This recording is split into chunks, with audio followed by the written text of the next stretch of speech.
Olá, sejam bem-vindos à TV do Parlamento Municipal. Está no ar o Jornal da Câmara.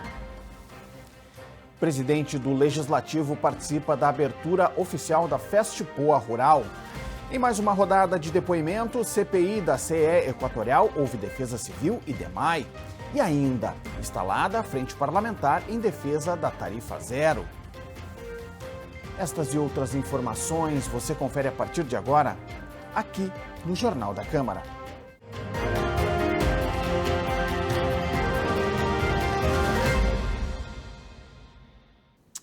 Nesta semana, o espaço da Tribuna Popular foi ocupado pelo Sindicato dos Motociclistas Profissionais do Rio Grande do Sul.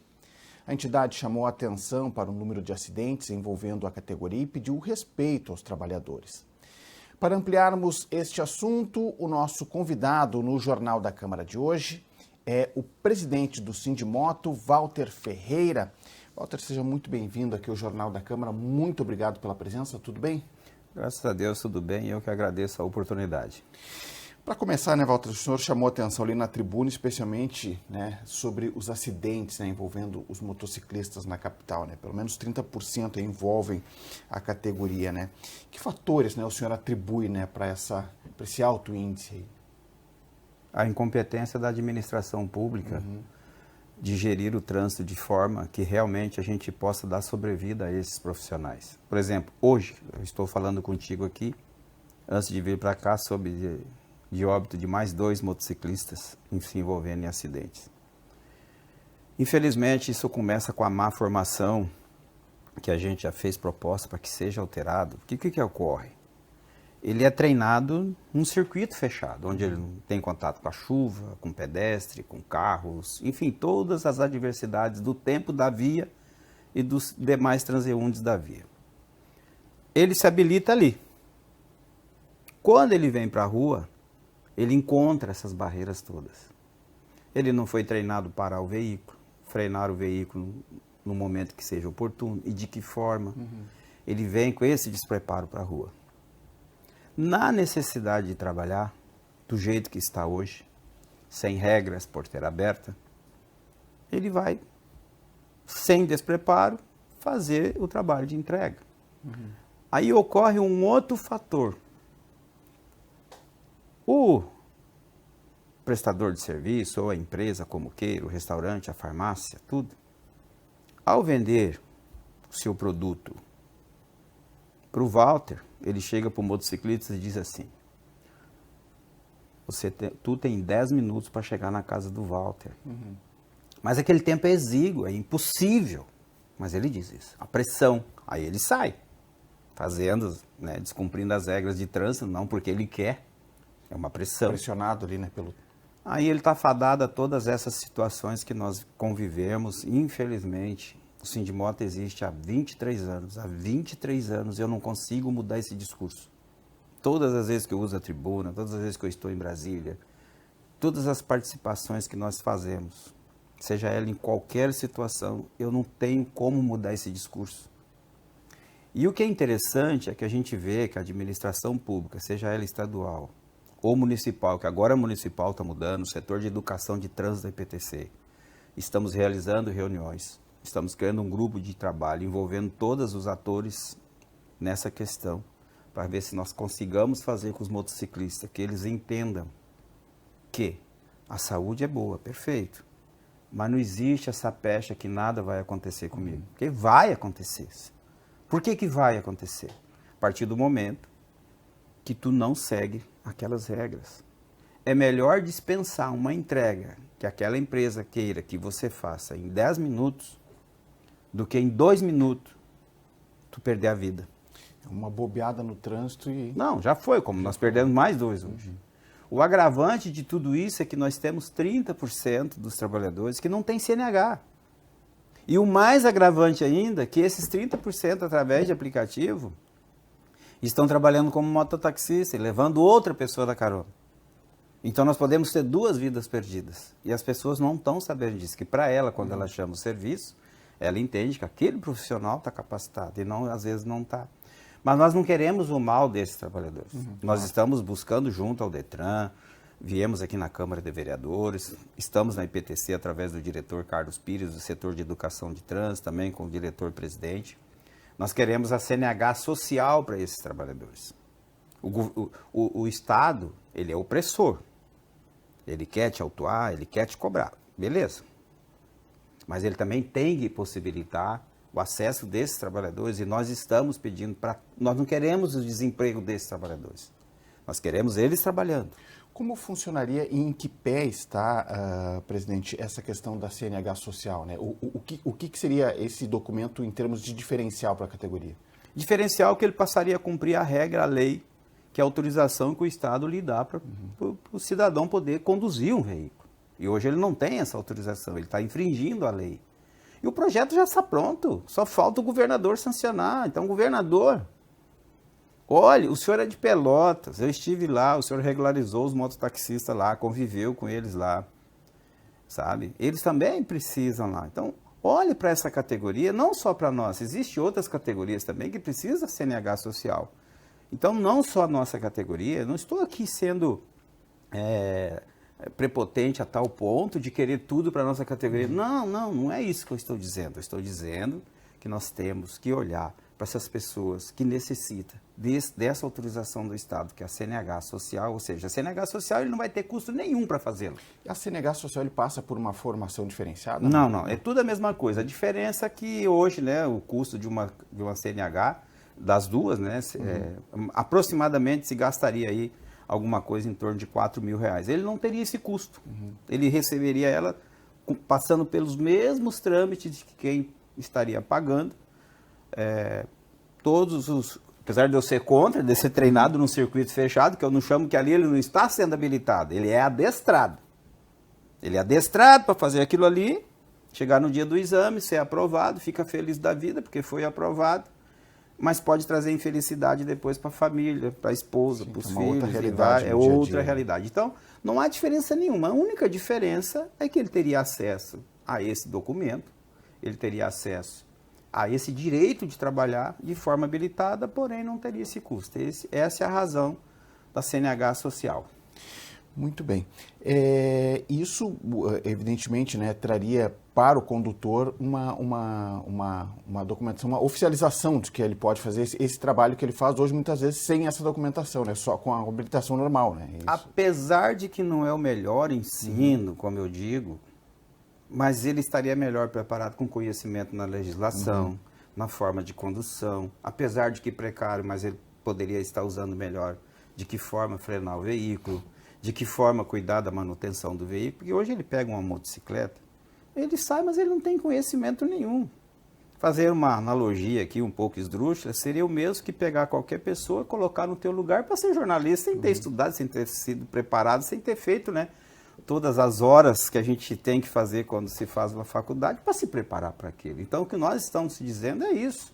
Sem contar que nós temos a Lei 12.009, que tem um curso antes de ser profissional, como os taxistas, como os motoristas, que hoje simplesmente é ignorada.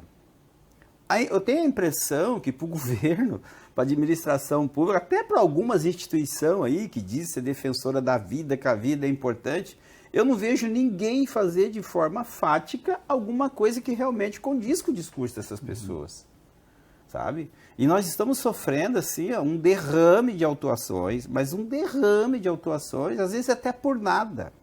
Há um levante, sabe, contra a nossa categoria, que tudo nós somos errado. Tudo nós somos errado. A sociedade precisa da gente. Nós enfrentamos o período da pandemia, enfrentamos um vírus, enquanto todo mundo ficou em casa se protegendo, a gente se botou na rua para ajudar a sociedade, e essa mesma sociedade que usa os nossos serviços nos agride, nos xinga, se incomoda com a nossa presença. Aqui eu não posso dizer que no nosso meio tudo é santo. Não estou dizendo isso. Eu estou dizendo que a sociedade, quando vocês precisarem do nosso serviço, tratem-nos como vocês tratam os trabalhadores de banco, do comércio, da indústria. É dessa forma que nós queremos ser tratados. Nós só queremos respeito. Nós não estamos aqui para criar celeuma nenhum. É só respeito. Se a gente respeitar o espaço do outro, todo mundo caminha bem, né? Perfeito, era essa a questão já, o senhor já te adiantei praticamente aí? respondeu aqui, mas era nesse sentido, né? Minha próxima pergunta era como é que a sociedade, já que a gente percebe pela fala do senhor aqui e o que o senhor traz com propriedade, que essa é uma questão bastante complexa, né? Que ela começa desde a formação do motociclista, né? Passando pelo, muitas vezes, o despreparo para aquele tipo de função que ele vai exercer, não um motociclista comum de enfrentar o trânsito normalmente, que usa só para deslocamento, mas pelo trabalho de entrega, muitas vezes pelo aplicativo, e também chega na sociedade que recebe esse serviço, né? Nesse sentido, eu lhe pergunto assim, ampliando um pouquinho a sua fala, presidente, Perfeito. Como é que a sociedade pode ajudar a categoria? Primeiro, olhando ela como pessoa. Olhando o seu semelhante e ver que nós não temos diferença física. Nós somos um ser vivo que um serve o outro de acordo com as suas obrigações na sociedade, seria o primeiro. A segunda coisa, que é a coisa mais difícil, né? Isso seria uma coisa mais bíblica, mas para quem tem fé, ama o próximo como a ti mesmo. Essa palavra é muito difícil, mas não é amar o próximo como certas pessoas pensam. Amar é respeitar, é olhar o outro como tu vai no espelho e olha para ti, olha para o próximo. Não queira o mal para ele. Se não pode ajudar, mas também não atrapalhe. Entende? Faça o que nós estamos fazendo. Nós fizemos uma grande negociação com o aplicativo aí. Segunda-feira será inaugurado. Ali na Dr. Timóteo 204. São 2 pontos, inclusive na Mariante também. Onde dia de chuva, que nós perdemos inclusive um motociclista que foi atender uma demanda de uma pessoa que estava dentro de casa, tranquila, confortável, foi atravessar para fazer infelizmente as águas o levaram. Então esses motociclistas terão um espaço para enquanto, né, se chama, é um espaço onde eles vão ter banheiro, água potável, como carregar seu celular, interagir, debater as questões. Por que nós já fizemos isso? E por que esse aplicativo entendeu a importância disso? Não é para valorizar o trabalho do Walter, do Sindimota, isso é nossa obrigação, mas é para mostrar para a sociedade que esses 2 pontos é adequado para que eles tenham respeito e lugar para ficar. A exemplo disso, o nosso motociclista estava sentado na calçada ali, enquanto esperava a entrega, um cidadão aposentado, tranquilo na vida, incomodou com a presença dele ali, desceu do seu apartamento com uma arma branca e tentou agredi-lo. E o que é pior, chegou a polícia, prendeu o trabalhador, enquanto o outro cidadão subiu para o seu apartamento. Então, esses preconceitos, essas discrepâncias, né, que a sociedade tem que observar. Eu não sou a mãe de Ná para fazer qualquer adivinhação, mas essa é fácil. Com todo o teu dinheiro, com toda a tua arrogância, sabe onde vai parar? Sabe, né? Todos temos o mesmo destino no final, né? Mas as pessoas não pensam, mas deveria refletir. Presidente, quero lhe agradecer, né, e parabenizar a categoria por essa conquista, né, por esses 2 pontos aí de Panarca que vão ser importantes, né, tanto do ponto de vista prático, né, para que eles tenham esse ponto de encontro, de parada, de conforto ali enquanto não entram as entregas, e também do ponto de vista simbólico, né, para mostrar que assim a categoria trabalha e tem desempenhado um papel fundamental, né, no nosso dia a dia e, como o presidente falou, especialmente durante a pandemia, né? Foi fundamental o trabalho dos motociclistas, dos entregadores, né? O pessoal que esteve na rua de frente a frente ali com o coronavírus. Presidente, eu quero lhe agradecer pela presença aqui no Jornal da Câmara, desejar ao senhor aí uma boa luta, né, na categoria, né? Parabenizar pelo trabalho que é feito e que mais conquistas, né, possam vir aí, que a sociedade possa se conscientizar, né, sobre o trabalho, né, sobre o trabalho que é feito. E muitas vezes a gente pede, faz o nosso pedido ali e demora um pouquinho, a gente acaba perdendo a paciência, mas tem que entender, né, o quanto se enfrenta, né, presidente, de trânsito, de perigo, enfim, para tentar cumprir aquele prazo que muitas vezes, né, é um prazo que é impossível de cumprir. E aí ocorrem os acidentes, né, presidente? Nós que agradecemos, quero deixar aqui uma notícia bastante importante. Nossa parceria com a IPTC, já solicitamos ao Senatran, que era o antigo Denatran, onde nós teremos também brevemente aqui em Porto Alegre as faixas azuis, aquelas exemplo de São Paulo, um corredor só para eles. As pesquisas feitas em São Paulo e outros municípios, inclusive a nível internacional, apontam, em São Paulo, por exemplo, que houve, por incrível que pareça, essa é uma notícia boa, houve uma redução de 99% dos acidentes e óbito usando essas faixas azuis, ou seja, não tem atrito com os carros. Então, em breve, quero ter o prazer de retornar aqui e dizer para vocês, essa é uma grande conquista, mas envolve o trabalho do setor de educação de trânsito da IPTC, envolve o nosso trabalho e outras instituições que se somaram a nós, inclusive as autarquias públicas da área do judiciário, para que a gente consiga realmente essa redução de acidentes. Então, muito obrigado, sucesso para vocês também, estaremos sempre à disposição para colaborar no que for possível e necessário. Tá certo, obrigado, presidente, bom trabalho para o senhor e para toda a sua equipe. Seguimos agora com informações do Legislativo, pois foi instalada nesta semana a Frente Parlamentar pela Tarifa Zero. A proposta da vereadora Karen Santos, do PSOL, busca melhorar as condições no transporte coletivo de Porto Alegre a partir do controle público de gastos e do subsídio municipal. A meta é a passagem de ônibus gratuita. Mas a vereadora Karen Santos, do PSOL, entende que ainda há um longo caminho pela frente. Com a instalação da Frente Parlamentar pela Tarifa Zero, o objetivo é trazer o debate sobre o assunto para Porto Alegre. A ideia já foi implementada em cerca de 100 municípios brasileiros, em estados como São Paulo e Minas Gerais. De acordo com a parlamentar, o passe livre na capital gaúcha deve qualificar o transporte, principalmente com o aumento do número de coletivos em circulação. A gente entende que pela crise no transporte na cidade, os ônibus lotados, sucateados, estudantes que perderam acesso ao trio escolar, tudo isso coloca a necessidade de pensar uma alternativa. Olhar para as experiências que estão sendo implementadas aí nesses outros municípios e pensar a realidade de Porto Alegre para garantir que as pessoas voltem a utilizar o ônibus. A vereadora considera fundamental que o poder público tenha controle sobre os custos do transporte.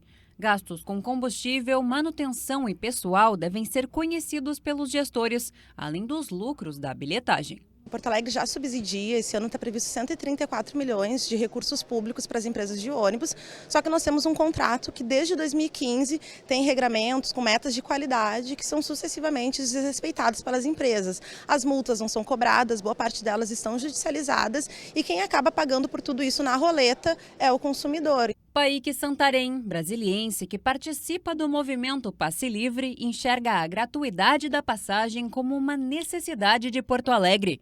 Ainda afirma que cada vez mais o transporte público promove a segregação social e não gera lucro aos empresários. Transformar a tarifa zero em uma política pública tal qual o SUS, tal qual o Sistema Único de Assistência Social, tal qual a coleta de lixo ou tal qual a iluminação pública, que são sistemas pagos pelo conjunto da sociedade e controlados pelas suas organizações de forma democrática. É isso que a gente defende. O mestre em antropologia argumenta que a tarifa zero aquece a economia.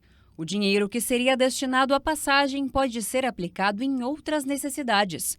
Ele ainda explica os benefícios do fomento ao uso e do amplo acesso ao transporte público. Tem prevenção de doenças que acontecem com isso, porque as pessoas vão mais ao sistema público de saúde. Você tem aumento do uso dos serviços públicos urbanos, então você tem uma melhora na qualidade urbana. Você tem uma descentralização das atividades urbanas, porque assim as pessoas conseguem marcar coisas que não precisam ser necessariamente no centro, porque não precisam pegar só um ônibus. Ou seja, a tarifa zero muda em grande dimensão a vida da cidade e gera um aquecimento na economia local. Também esteve presente no evento Diego Picucha, o prefeito de Parobé. O município conta com o transporte gratuito há 2 anos. Cerca de 1.000 pessoas usufruem do benefício diariamente, a um custo médio de R$ 90 mil mensais para a prefeitura. A semana no Legislativo também foi marcada por mais uma reunião da CPI da CE Equatorial. Mais 2 representantes da prefeitura foram ouvidos pelos vereadores. A primeira oitiva foi com o diretor-geral da Defesa Civil de Porto Alegre. Evaldo Rodrigues Júnior comentou que o órgão alertou a CE Equatorial 2 dias antes sobre o perigo do temporal que aconteceu em 16 de janeiro. Porém, a empresa não demonstrou mobilização no aumento das equipes. O diretor acrescentou que a falta de equipes da Equatorial para acompanhar o trabalho da Defesa Civil resultou numa demora na prestação dos atendimentos. Também afirmou que a concessionária só passou a participar do gabinete de crise que foi montado pelo prefeito após várias tentativas frustradas de contato. Sabemos que foi noticiado na imprensa, inclusive, que a CE Equatorial remanejou recursos de outros estados, inclusive, para Porto Alegre para fazer esses atendimentos. O que é, de certa forma, natural, o que não é natural é após o evento ocorrido. Vamos lá.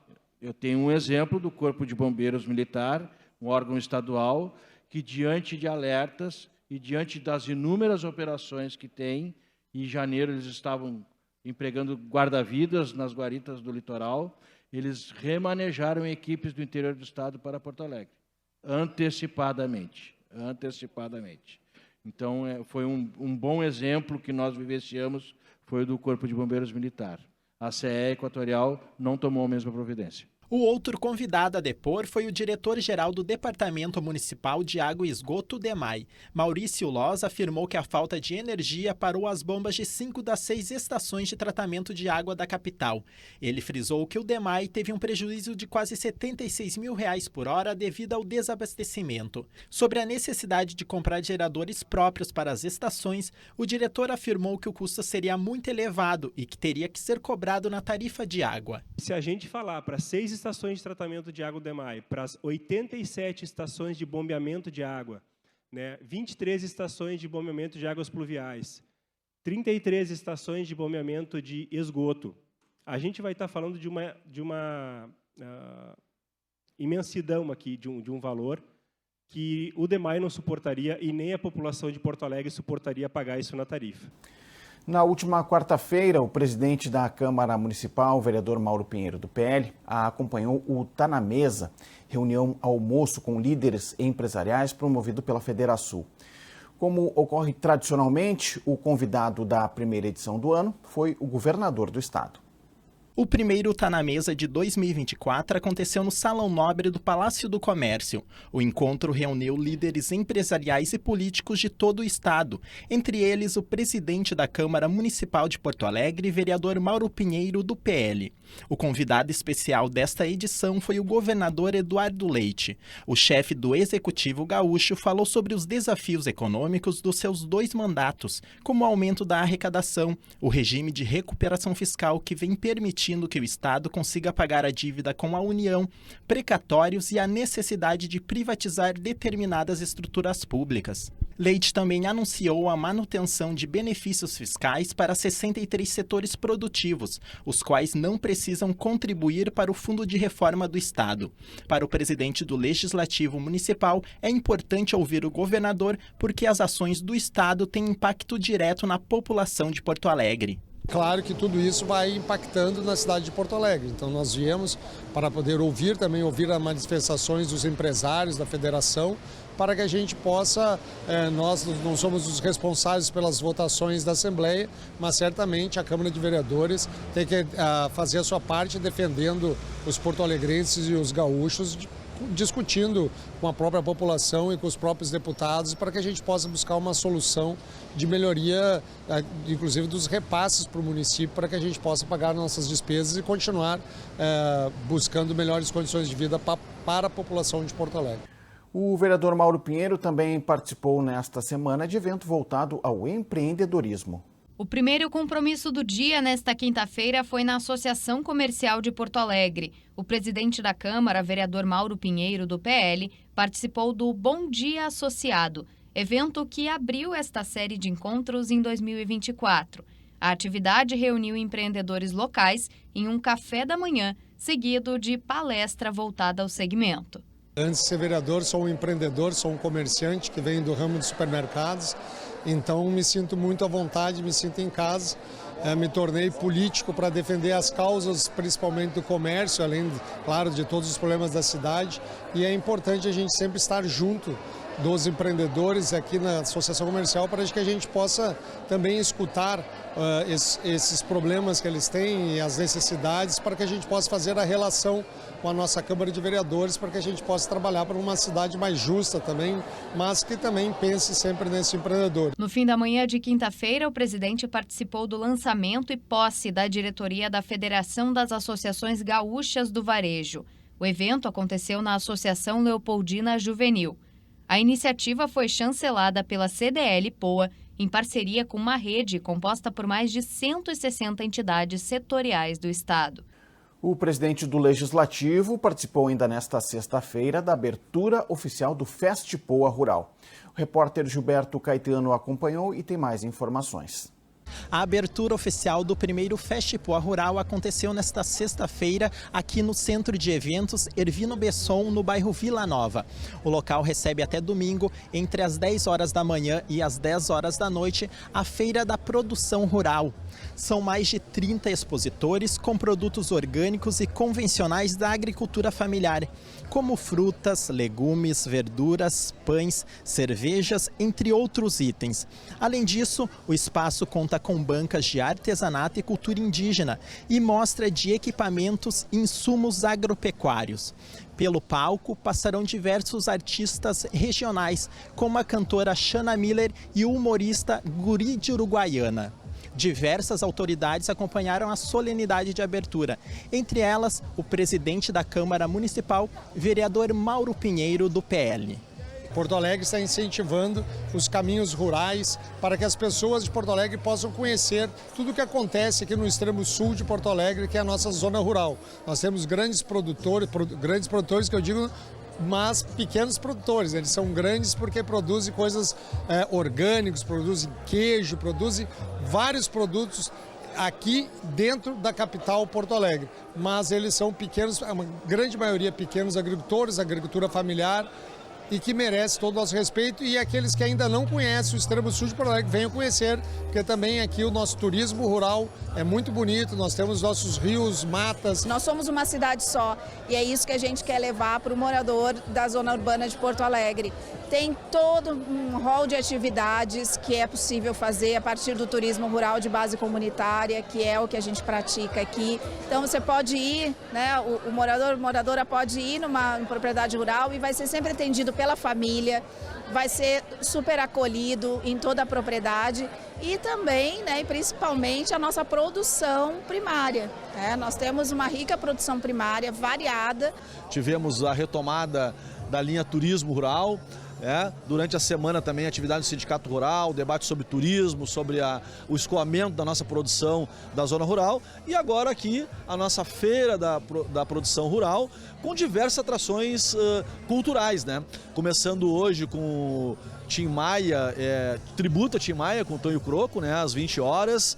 Amanhã nós teremos também às 20 horas do sábado a Xana Miller, no dia 16, né? E no dia 17, no encerramento da nossa feira, às 18 horas, o Guri de Uruguaiana, né? Acho que essa feira é muito importante porque é onde junta muitos produtores da região, aí concentra, né? E acaba trazendo esta riqueza para a cidade de Porto Alegre. Aqui no Parque Hervino Besson foi uma referência no nosso legislativo e uma bela homenagem que fizeram e poder sediar esse evento hoje do Festipoa Rural. Fui secretário municipal da Produção, Indústria e Comércio, 2003-2004. Foi quando nós fizemos grandes eventos aqui, principalmente na questão do pêssego. Tá? Era um local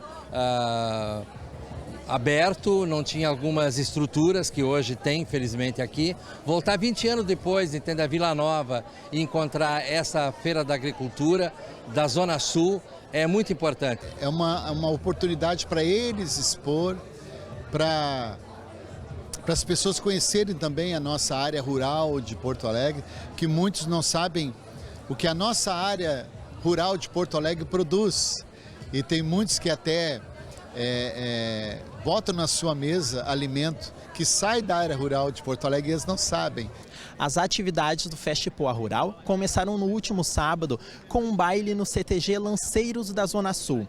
Ao longo da semana foram realizadas diversas ações, como oficinas, seminários, passeios turísticos e a entrega de relatórios técnicos para a regularização fundiária de 53 produtores rurais.